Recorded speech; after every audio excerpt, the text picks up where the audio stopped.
I am Alina, 34 years old, and until last Monday, I was the respected Senior Intellectual Property Compliance Specialist at Marshall & Blackwell. That was before I found my belongings in boxes and Innovation Lab posted on my door. People underestimate quiet professionals like me, assuming compliance experts are just rule followers. They never saw me coming. They never imagined that one perfectly crafted email at 5:41 a.m. would bring their entire house of cards crashing down. Before I continue with my story, drop a comment letting me know where you are watching from, and if you have ever dealt with workplace injustice. Hit that subscribe button if you want more stories about standing your ground professionally. Now let me take you back to where it all began. My journey to Marshall & Blackwell started at Stanford Law, where I graduated near the top of my class with a specialty in intellectual property and compliance. Law school was challenging, but I thrived on the complexity of IP law. The intricate dance of patents, trademarks, and regulatory requirements fascinated me in ways that corporate or criminal law never did. My professors often commented that I had a natural talent for spotting compliance issues that others missed. After graduation, I spent 5 years at a mid-size firm building my reputation and expertise. When the opportunity came to join Marshall & Blackwell, one of the most prestigious firms in the country, I jumped at it. M&B handled the legal affairs of Fortune 500 companies' tech startups with billion-dollar valuations and international corporations, navigating complex regulatory environments. Being hired there was a validation of everything I had worked for. My first day at Marshall & Blackwell 3 years ago was intimidating. The glass and steel building dominated the downtown skyline, and the lobby featured marble floors and a wall of awards. The elevator took me to the 32nd floor where I was greeted by Diana Frazier, the HR director. Diana was tall, impeccably dressed, with a warm but professional demeanor. "Welcome to M&B, Alina," she said, leading me through the maze of offices. "Jonathan Blackwell is excited to have someone with your specific expertise joining us." Jonathan Blackwell, the CEO and managing partner, was a legend in legal circles. Harvard-educated, brilliantly strategic, but with a reputation for being demanding and sometimes ruthless. When I first met him, he barely looked up from his computer. "Stanford Correct Marcus speaks highly of your compliance work. Do not disappoint us." That was my entire introduction to the man who would later try to destroy my career. Marcus Chen became my mentor at the firm.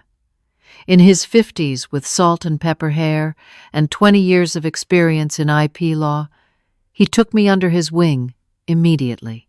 "This place can eat you alive if you let it," he warned me over coffee during my first week. "But if you stand your ground and deliver results, even Jonathan will respect you eventually." For 3 years, I did exactly that. I worked 14-hour days, spent weekends reviewing complex compliance protocols, and caught potential issues that saved our clients millions in potential liability. I developed a reputation for thoroughness and precision. Even the most difficult partners began requesting me specifically for their most sensitive cases. My dedication paid off when I was promoted to senior specialist last year. The promotion came with a substantial raise and the corner office on the 28th floor. It was not the biggest office, but it had floor-to-ceiling windows with views of both the river and downtown. The natural light was perfect for the long hours I spent reviewing documents.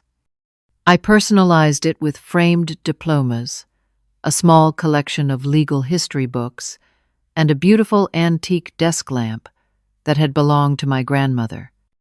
The corporate culture at Marshall & Blackwell was intense, but exhilarating. Success was rewarded, but mistakes were not tolerated. Partners and associates alike worked under constant pressure to bring in business and maintain our reputation as the best in the industry. Despite the stress, I loved the challenge and the respect my position had earned me. My downfall began 6 months ago when Jonathan Blackwell announced his niece Rebecca would be joining the firm after completing her MBA. Rebecca was 26 with honey blonde hair designer clothes and a sense of entitlement that was apparent from her first day.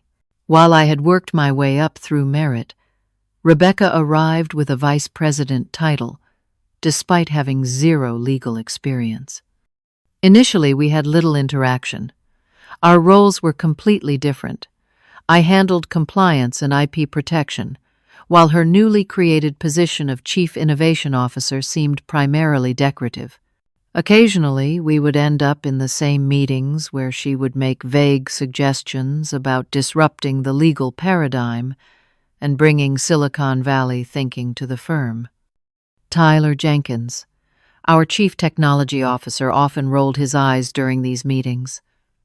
A former software engineer who had transitioned to legal tech, Tyler valued substance over style. All buzzwords, no actual innovation. He whispered to me once after Rebecca presented a revolutionary digital transformation initiative that basically amounted to using Zoom for client meetings.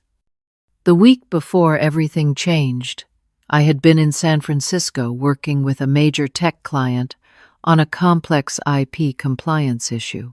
The case involved potential patent infringement that could have cost our client hundreds of millions. After 4 days of intense work, I had identified a solution that would protect their intellectual property while ensuring regulatory compliance. I flew back on Sunday night, exhausted but satisfied. The client's CEO had personally thanked me for my work, and Marcus had sent a congratulatory email copying Jonathan Blackwell. I was looking forward to a quiet Monday, catching up on emails before diving into my next big case. That Monday never went as planned. Instead, it became the first day of a battle that would change my career and Marshall and Blackwell forever. Monday morning arrived with golden autumn sunlight streaming through the city. I walked into the building at 7:30, coffee in hand, mentally preparing for the week ahead. The elevator ride to the 28th floor was filled with the usual mix of associates and paralegals, all of us caught in that Monday morning daze. When I stepped off the elevator, something felt immediately wrong.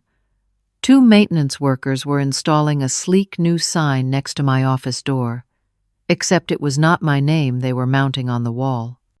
The sign read, "Innovation Lab," in modern minimalist lettering. "Excuse me," I said, approaching my office door. "There must be some mistake. This is my office." One of the workers shrugged apologetically. "Just following orders, ma'am." I tried my key, but it no longer worked in the lock. Confused, I peered through the glass door and felt my stomach drop. My personal items were gone. My carefully organized files, my reference books, my grandmother's lamp, all vanished. Instead, the office now contained a sleek white conference table, several modern chairs, and a digital whiteboard. Looking for something, I turned to find Rebecca Blackwell standing behind me, dressed in an expensive designer suit, a satisfied smile playing at her lips. "This is my office," I stated firmly, fighting to keep my voice level. "Where are my belongings?" Rebecca waved her hand dismissively. "Oh, your things have been relocated. This space is now our innovation lab. Uncle Jonathan approved it last week. We need a dedicated space for creative thinking and digital transformation initiatives." Without any notice to me, I was struggling to maintain my professional composure. I was out of town on firm business, working with a major client. Yes, well, priorities shift quickly in innovative environments. She smiled, but the expression did not reach her eyes. "Your new workspace has been set up. HR can direct you. I want to speak with Jonathan, I said.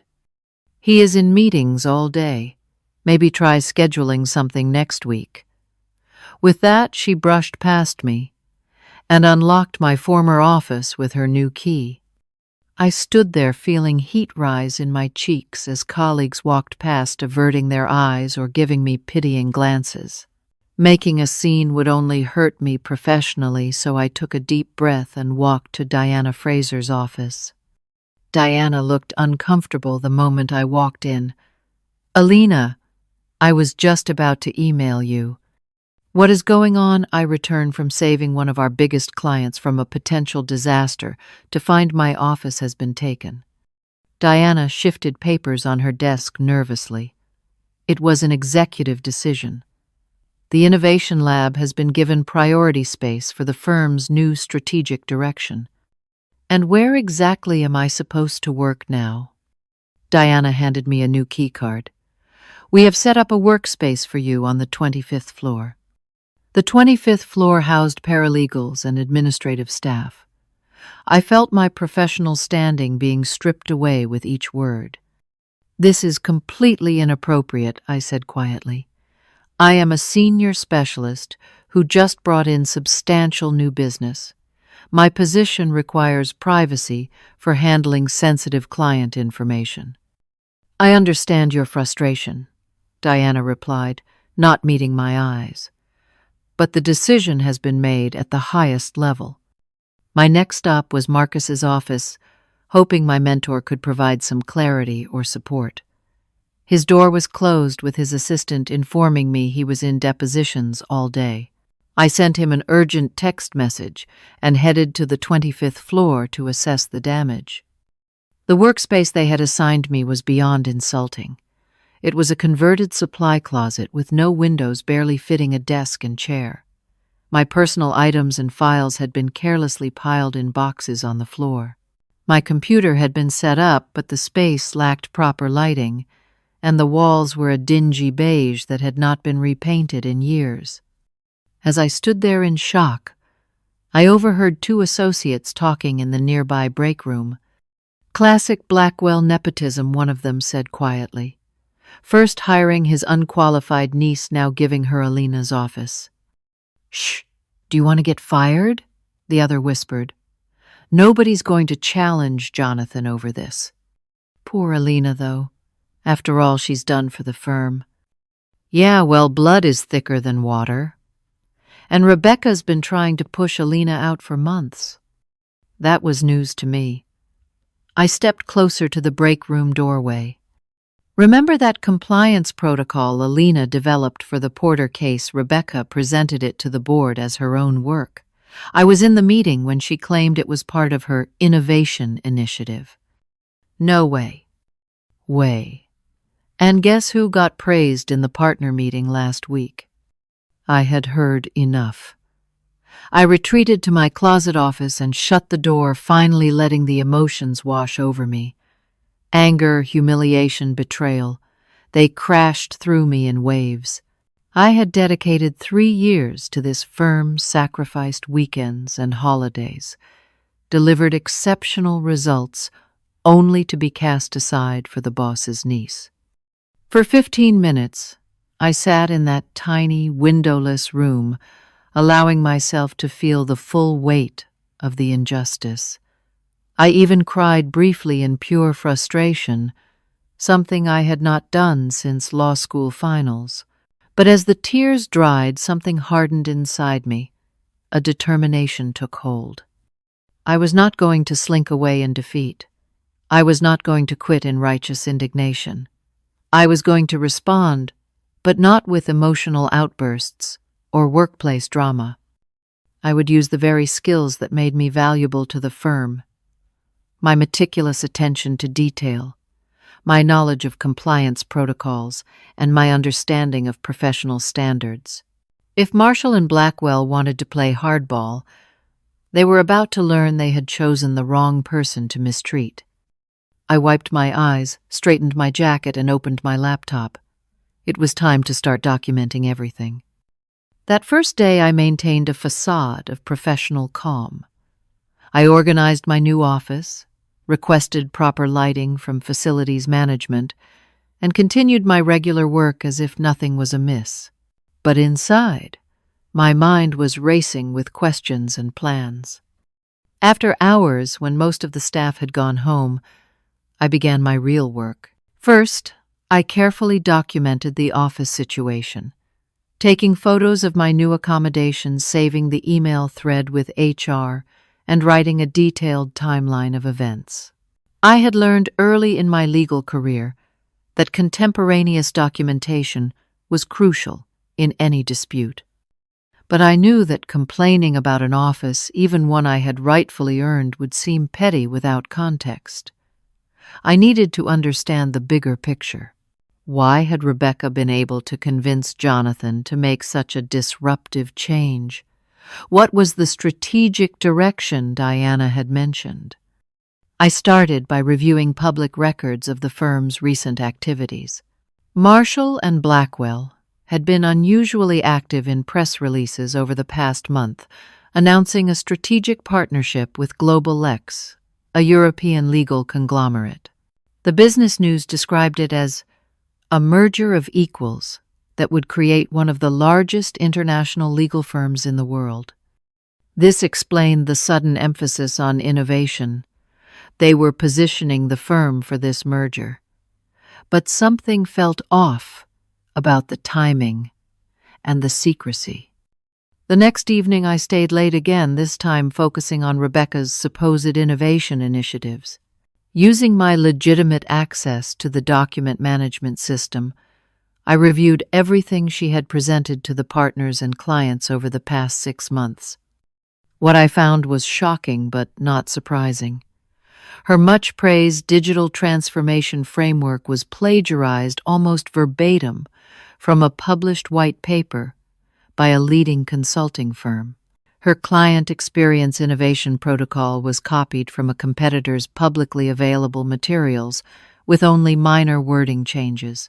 Even her PowerPoint templates were purchased from a design website, despite her claims of creating custom materials.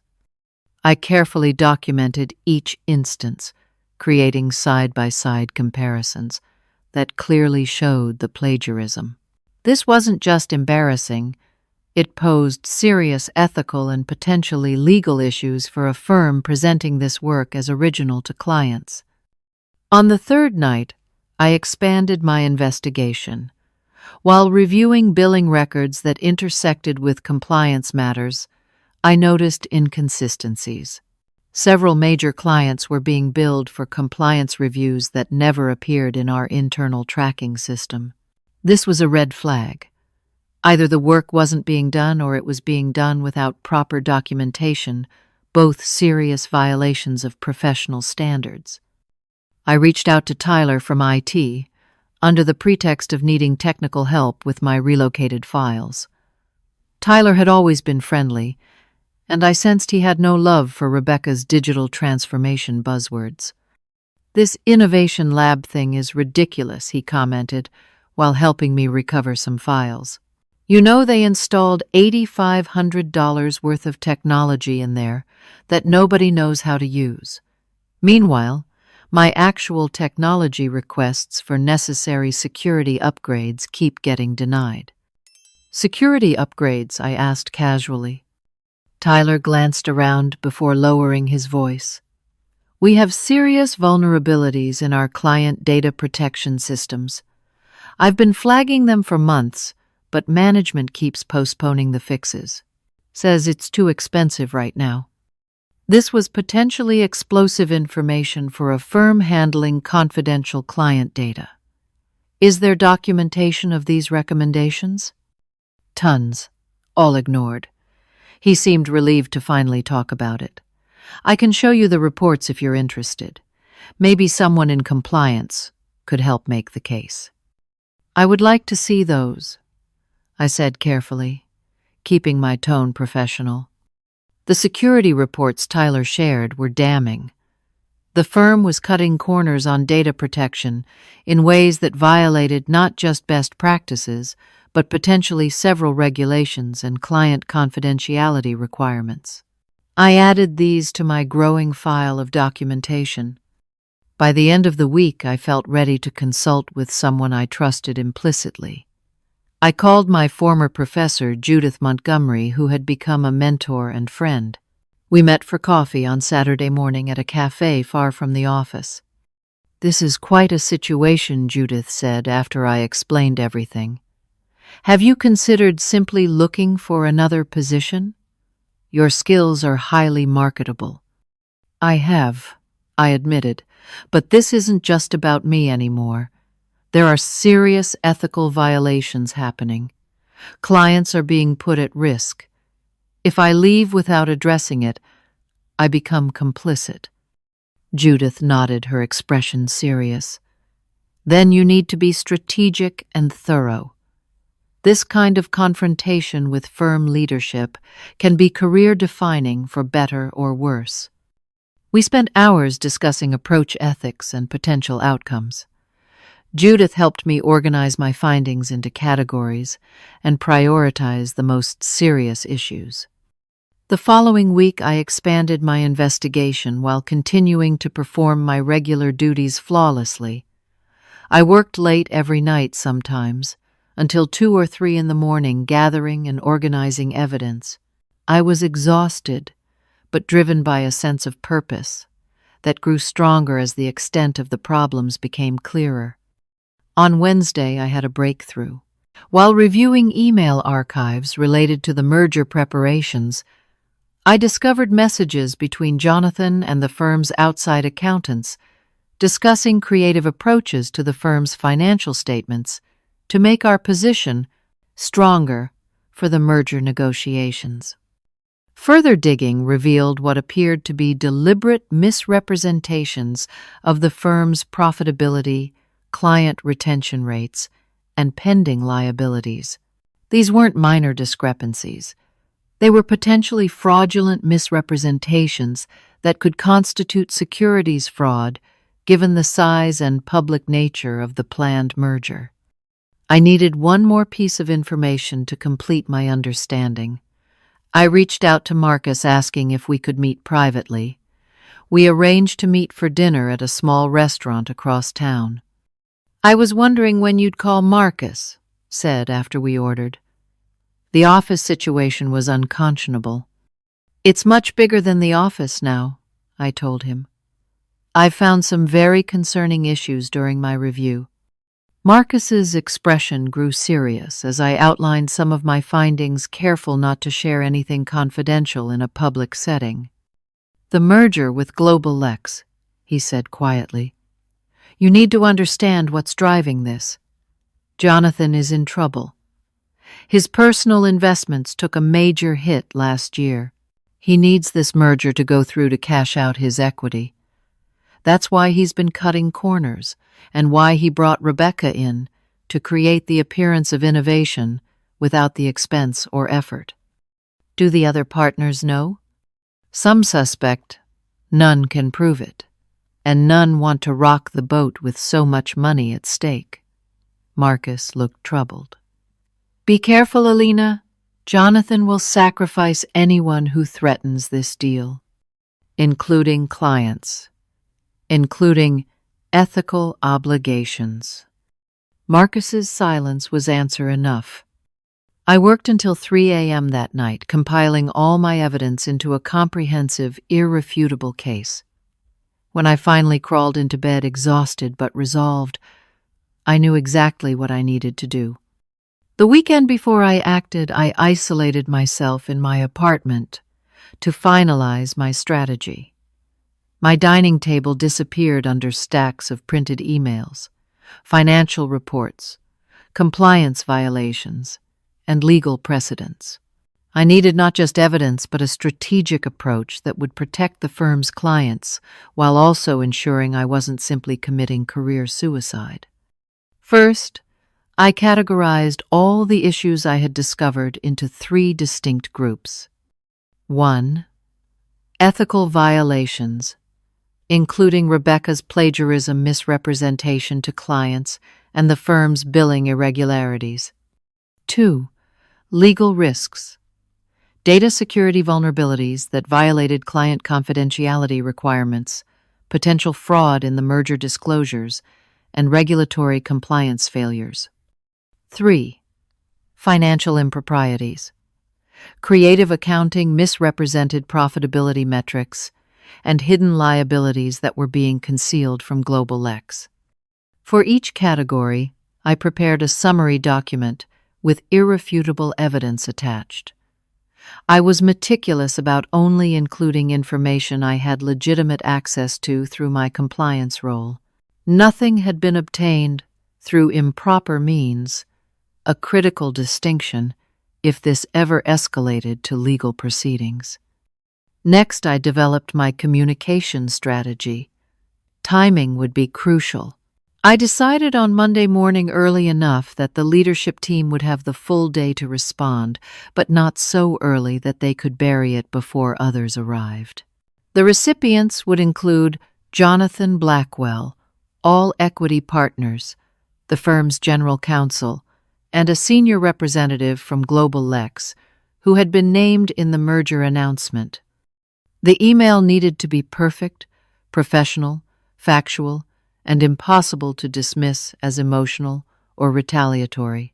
I drafted, revised, and refined it repeatedly, removing any language that could be perceived as threatening or vindictive.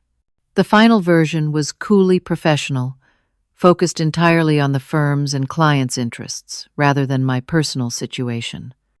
I also needed to protect myself. I scheduled consultations with 3 trusted recruiters for later in the week, updated my resume, and prepared a separate file of my accomplishments at Marshall and Blackwell in case I needed to quickly find new employment. I made secure backups of all evidence stored in multiple locations, including with my attorney. Speaking of attorneys, I arranged a consultation with Patricia Winters, a respected employment attorney who specialized in whistleblower protections. Our meeting was brief but reassuring. "Based on what you've described, you've positioned yourself well," she told me. "Keep everything focused on client protection and professional obligations. The moment it appears personally motivated, they'll try to discredit you." "And if they fire me?" I asked. "With this documentation, they would be foolish to try. But if they do, you have strong protections under whistleblower statutes, particularly given the financial misrepresentations related to the merger." She handed me her card. "Call me immediately if that happens." I also reached out again to Tyler from IT, asking if he could meet me for coffee on Sunday afternoon. At a small cafe, far from any colleague's usual haunts, I carefully broached the subject. "I've been reviewing our data security protocols as part of a compliance audit I began, which was technically true. Your reports about vulnerabilities are concerning from a regulatory standpoint. Would you be willing to confirm the technical details if questions arise from leadership?" Tyler looked nervous but nodded. "Those vulnerabilities are real and dangerous. I've documented everything and been ignored.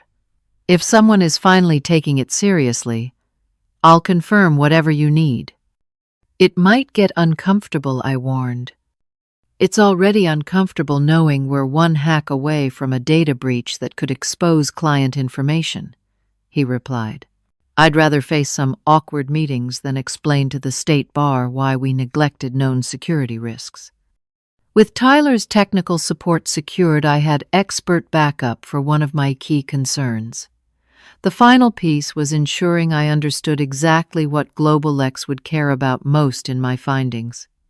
Through legitimate industry resources and public information, I researched GlobalX's reputation and history. Unlike Marshall and Blackwell's recent corner-cutting, GlobalX had built its reputation on strict compliance and transparency. Their European origins meant they operated under the EU's more stringent regulatory framework. The discrepancies I had uncovered would be particularly alarming to them. Sunday night, I prepared the final versions of all documents, triple-checked my evidence, and organized everything into clearly labeled digital folders. I set my alarm for 4:30 a.m., laid out my most professional outfit, a charcoal gray suit with a blue blouse that conveyed authority without seeming aggressive, and tried to sleep. Sleep came, fitfully. I kept rehearsing scenarios in my head, anticipating counter-arguments, preparing responses. By 3:00 a.m. I gave up on sleep entirely, made a strong cup of coffee, and reviewed my strategy one final time. As a last precaution, I drafted a formal whistleblower submission to the appropriate regulatory authorities. I didn't intend to send it unless absolutely necessary, but having it prepared gave me confidence. If Marshall and Blackwell chose to ignore the issues or retaliate against me, I was prepared to escalate externally. I saved the draft in my secure cloud storage, password protected. At 4:30 a.m. my alarm was unnecessary. I was already showered, dressed, and mentally prepared for what would likely be the most consequential day of my professional career. I gathered my materials, took one last look at my apartment, and headed to the office in the pre-dawn darkness. Whatever happened today would change everything. For me, for Marshall, and Blackwell, and potentially for the entire planned merger with Global X. There was no turning back now. I arrived at the Marshall and Blackwell building at 5:30 a.m. The security guard at the front desk looked surprised to see anyone so early, but nodded in recognition as I swiped my badge. The elevator ride to the 25th floor was silent, the building still sleeping around me. My converted supply closet office felt oddly appropriate for what I was about to do. I powered up my computer and laid out my materials methodically. Before opening my email, I took a moment to center myself with a few deep breaths. This wasn't about revenge or even justice. It was about professional integrity and protecting clients. I opened my email and created a new message. The subject line was deliberately understated, but impossible to ignore: urgent compliance and regulatory concerns, immediate action required. The body of the email was concise and clinical. To the leadership of Marshall and Blackwell and concerned parties at Global X. In my capacity as Senior Intellectual Property Compliance Specialist, I have identified several critical compliance and regulatory issues that require immediate attention. These matters directly impact client confidentiality, regulatory obligations, and the pending merger discussions. The attached documents provide detailed evidence of these concerns categorized by urgency and potential impact. I am available at your earliest convenience to discuss remediation strategies. This communication is sent pursuant to my professional obligations under Bar Association Rules 1.6 and 5.2 regarding client protection and organizational ethics. Respectfully, Alina, last name, Senior IP Compliance Specialist, Marshall, and Blackwell, LLP. I attached the three primary documents outlining the ethical violations, legal risks, and financial improprieties, each with its supporting evidence clearly referenced and hyperlinked. My cursor hovered over the send button for just a moment. Once sent, there would be no taking it back.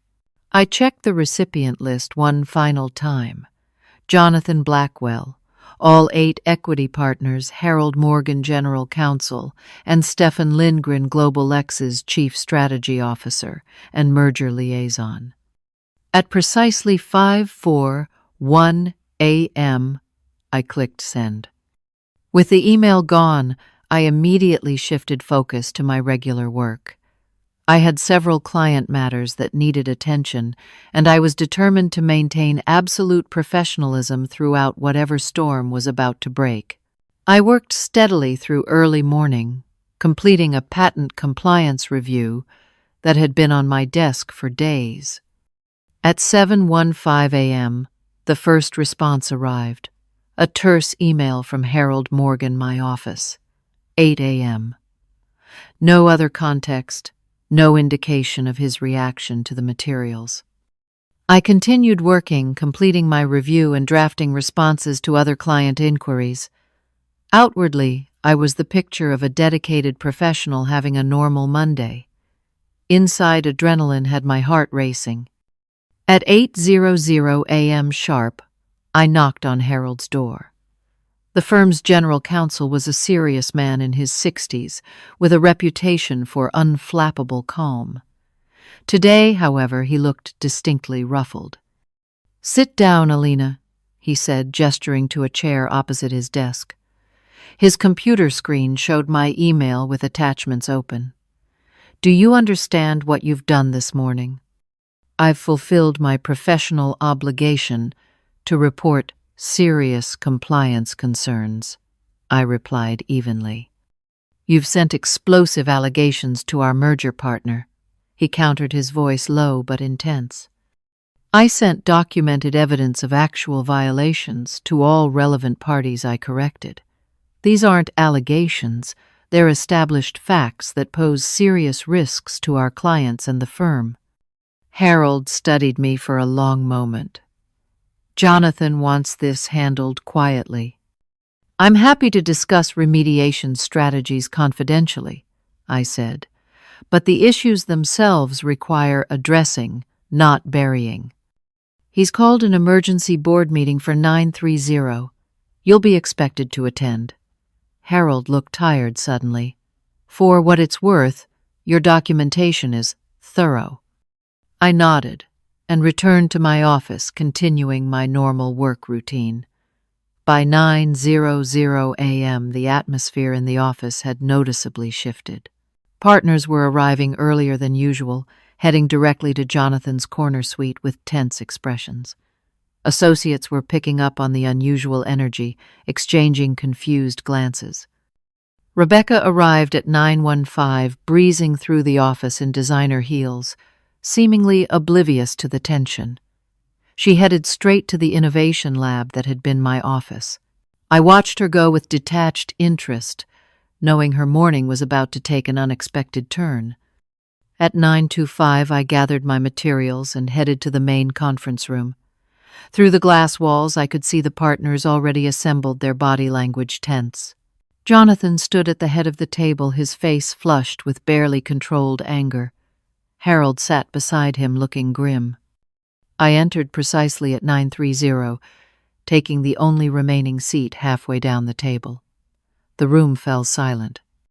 "Miss, last name," Jonathan began, his voice tight. "Would you care to explain why you've chosen to ambush the leadership of this firm with these materials?" "I'd be happy to walk through the key concerns," I replied, calmly opening my folder. "Should we start with the client confidentiality violations, the misrepresentations to Global Lex, or the billing irregularities?" A partner down the table made a choking sound. Jonathan's face darkened. "This is not the appropriate forum for—" He was interrupted by his phone buzzing loudly on the table. Looking down, his expression changed from anger to alarm. "It's Stefan Lindgren from Global Lex." The room went completely silent as Jonathan answered, putting the call on speaker. "Jonathan, I've reviewed the materials sent by your compliance specialist this morning." Stefan's crisp European accent filled the room. "We need to discuss this immediately. Our legal team has serious concerns about what we're seeing." "Stefan, I assure you this is a misunderstanding that we're addressing internally." "No," Jonathan Stefan cut in firmly. "These are documented violations of standards that Global Lex cannot be associated with. I've already spoken with our board. The merger discussions are on hold pending full investigation of these issues." Jonathan's face had gone from red to ashen. "Stefan, let's discuss this privately. I can explain. I would prefer to speak directly with Miss Last Name about the compliance concerns. Please have her contact me directly by noon your time." With that, Stefan ended the call. The silence in the conference room was deafening. Jonathan stared at me with naked hostility, but I could see the fear beneath it. Harold was frantically making notes on a legal pad. One of the senior partners, Barbara Wells, finally broke the silence. "I think we should review these materials in detail before jumping to conclusions. Alina, would you walk us through your findings?" For the next 2 hours, I methodically presented the evidence I had gathered. With each revelation, the partners' expressions grew more concerned. Harold's note-taking became more urgent. Jonathan's hostility gradually transformed into something closer to panic. When I finished my presentation, Barbara spoke again. "These are extremely serious issues. Why wasn't the partnership informed of these compliance concerns?" All eyes turned to Jonathan, who had no good answer. At 1145, Harold slid a stack of documents toward Jonathan.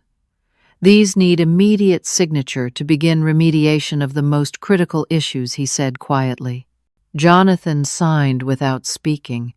His earlier bluster completely evaporated. As the meeting was breaking up, Rebecca burst into the conference room. "Uncle Jonathan, why was my access to the client billing system just revoked?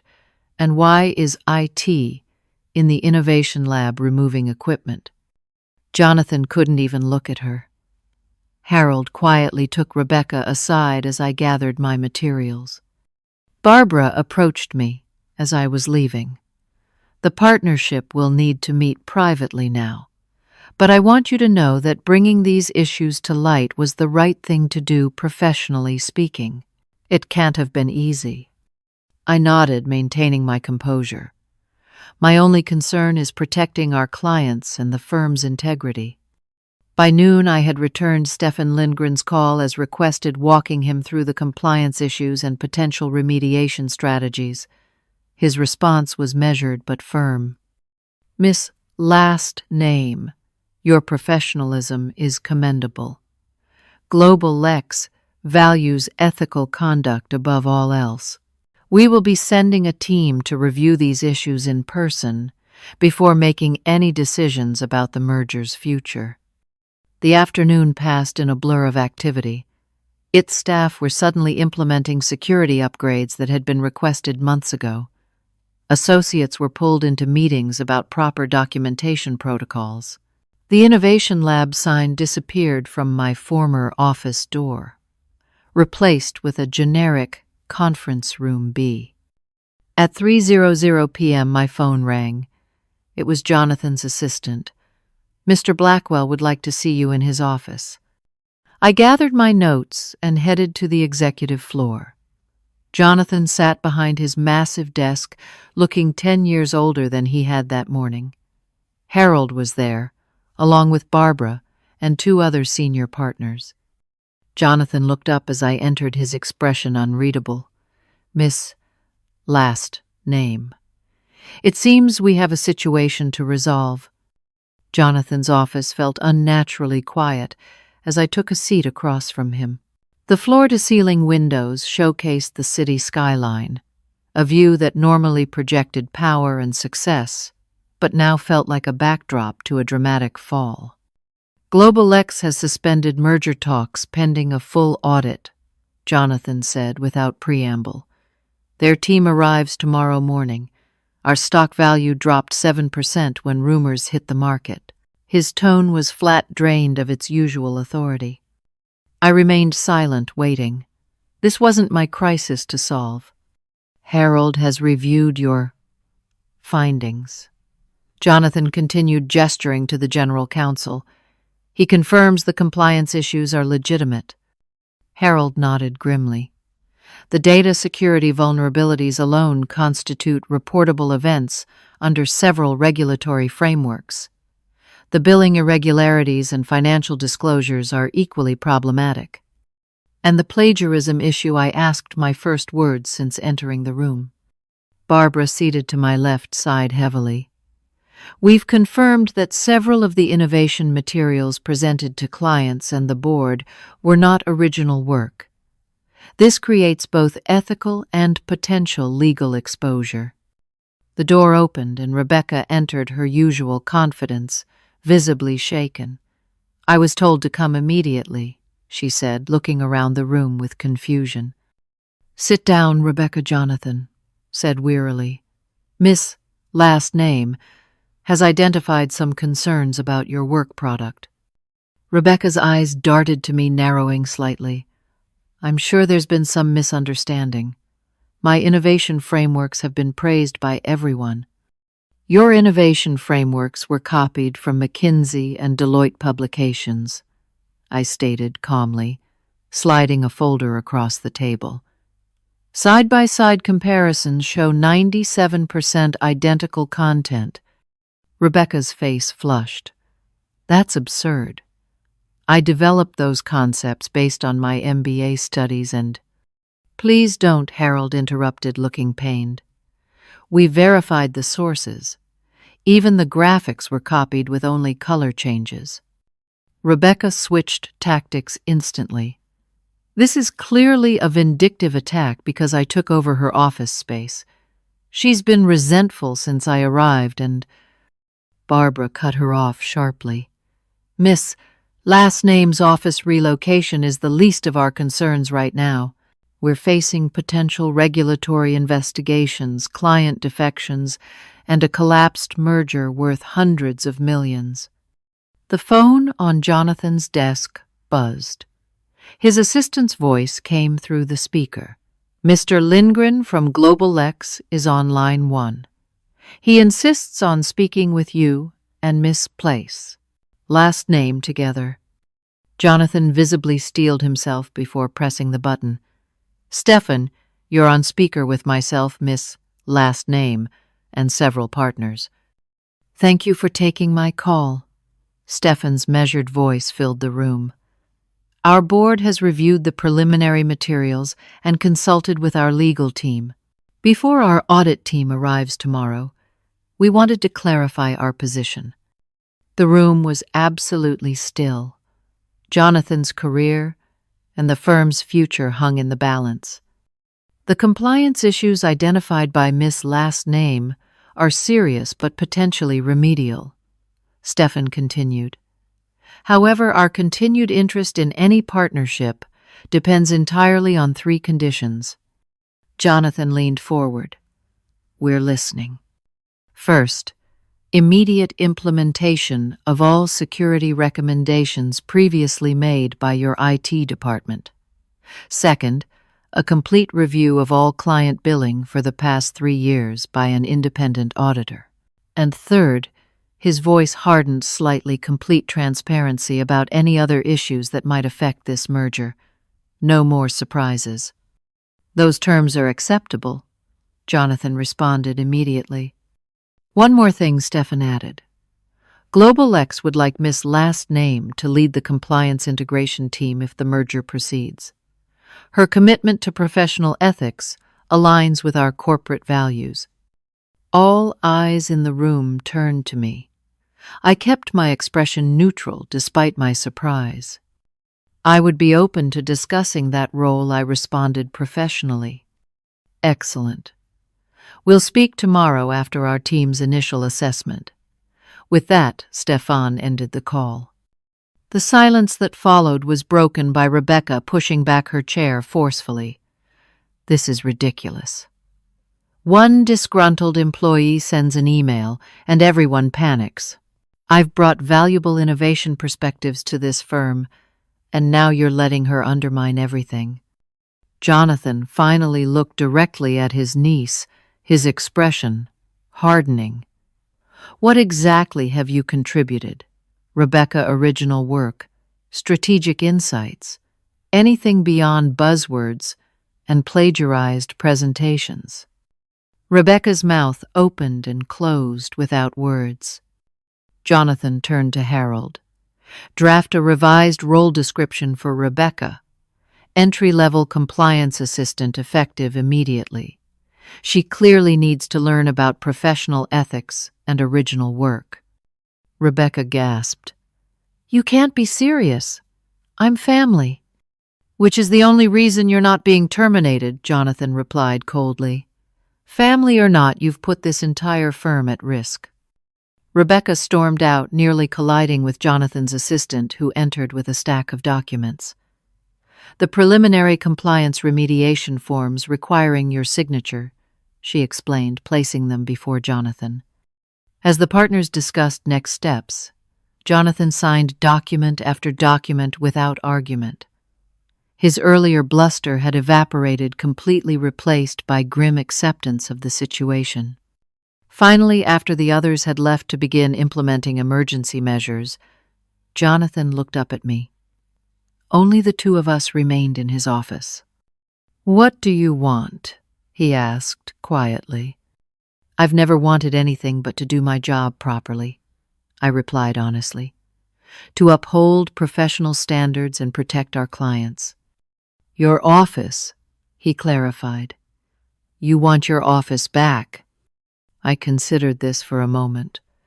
The office is symbolic, but yes, I earned that space through my work, not family connections. But more importantly, I want systemic changes to ensure compliance is never sacrificed for appearance or expediency. Jonathan nodded slowly, his expression thoughtful. 3 years at this firm, and I never really saw you until today." He shook his head. "You could have taken this information to regulators. You could have leaked it to competitors. Instead, you gave us a chance to fix it internally." "That wouldn't serve clients' interests," I said simply. "My goal wasn't to destroy, but to correct." "Your office will be restored by tomorrow morning," he said, standing, to indicate our conversation was ending. "And I'll expect a formal proposal for compliance system improvements by next week." I stood as well. "One more thing. Tyler Jenkins needs resources to implement the security upgrades he's been requesting for months. Those vulnerabilities represent serious risks to client confidentiality." "Approved," Jonathan said without hesitation. "Jenkins can have whatever he needs." I nodded and turned to leave. "Miss Last Name," Jonathan called as I reached the door. I paused, looking back at him. "Thank you for not burning it all down. You would have been justified." "Professional ethics aren't about justification," I replied. "They're about doing the right thing even when it's difficult." As I walked back to my temporary office to gather my things, I felt a strange mix of exhaustion and clarity. The day had unfolded exactly as I had prepared, for yet nothing would ever be the same. 6 months after what became known around the office as the Compliance Reset Marshall and Blackwell was a transformed organization.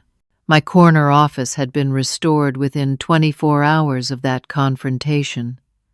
But that was just the beginning of the changes.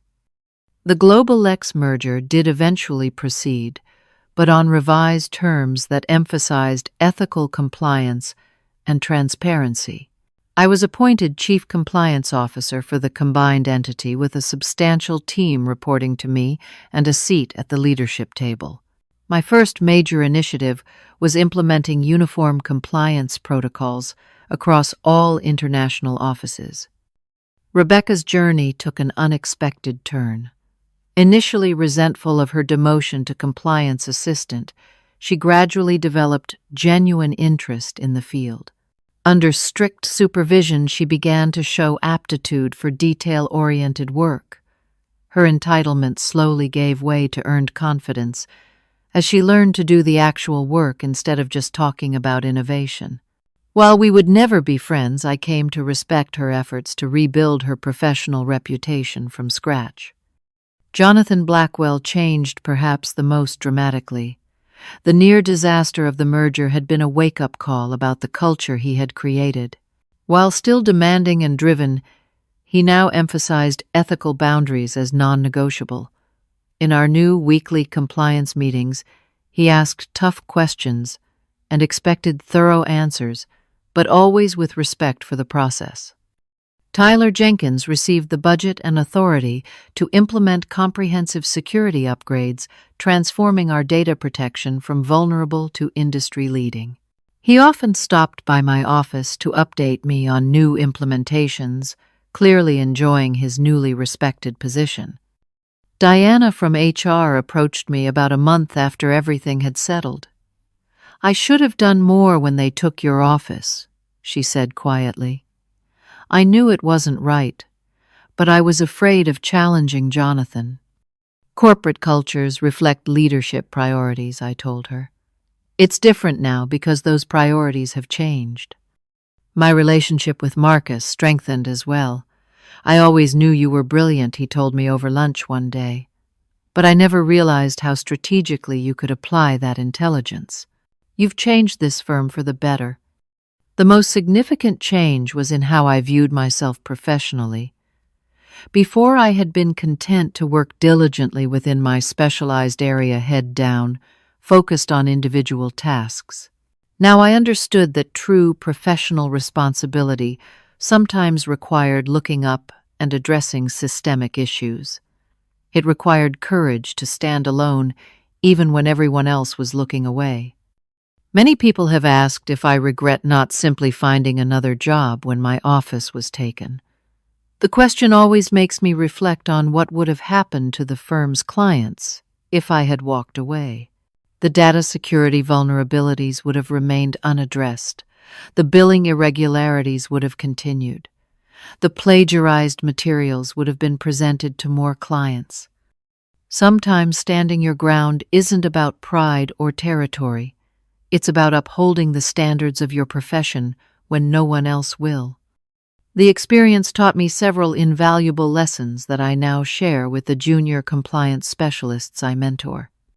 Document everything professionally. Emotions fade, but contemporaneous documentation endures. Know your professional worth beyond your title or office space. True value comes from expertise and integrity that cannot be taken away. Address problems systematically rather than personally. Focus on issues, not individuals, when seeking resolution. Prepare thoroughly before taking a stand. Success comes from meticulous preparation, not righteous anger. Maintain absolute professionalism, especially when others do not. Your conduct under pressure defines your reputation more than your conduct during easy times. Perhaps most importantly, I learned that advocating for professional standards isn't just self-protection. It's protection for clients, colleagues, and the integrity of your entire field. 6 months after the merger was successfully completed, Jonathan called me into his office. The view from his window showcased the same city skyline, but the atmosphere in the room couldn't have been more different than during our confrontation. "The board has reviewed the first 2 quarters. Post-merger, he began sliding a report across his desk. Compliance-related client retention is at 97%, significantly above industry standard. Client satisfaction scores have increased across all departments." I reviewed the numbers, pleased but not surprised. Ethical compliance, when done properly, wasn't just about avoiding problems. It created tangible business value. "You could have destroyed my career and this firm with what you found," Jonathan said thoughtfully. "Instead, you made both stronger. Not many people would have taken that approach." "Professional ethics aren't about destruction," I replied. "They're about correction and improvement." He nodded, a small smile forming. "The lesson has been received, loudly and clearly." As I reflect on this journey from my restored office, out, now expanded to accommodate my larger team, quote, "I realize that professional integrity isn't just about following rules. It's about having the courage to enforce standards even when it's difficult or uncomfortable. It's about recognizing that true success comes not from cutting corners, but from building something that can withstand scrutiny. If you've ever faced workplace injustice or witnessed ethical corners being cut, remember that standing your ground professionally isn't about winning a power struggle, it's about upholding the standards that make your profession valuable in the first place. Have you ever had to take a professional stand against wrongdoing? How did you handle it? Share your experience in the comments below.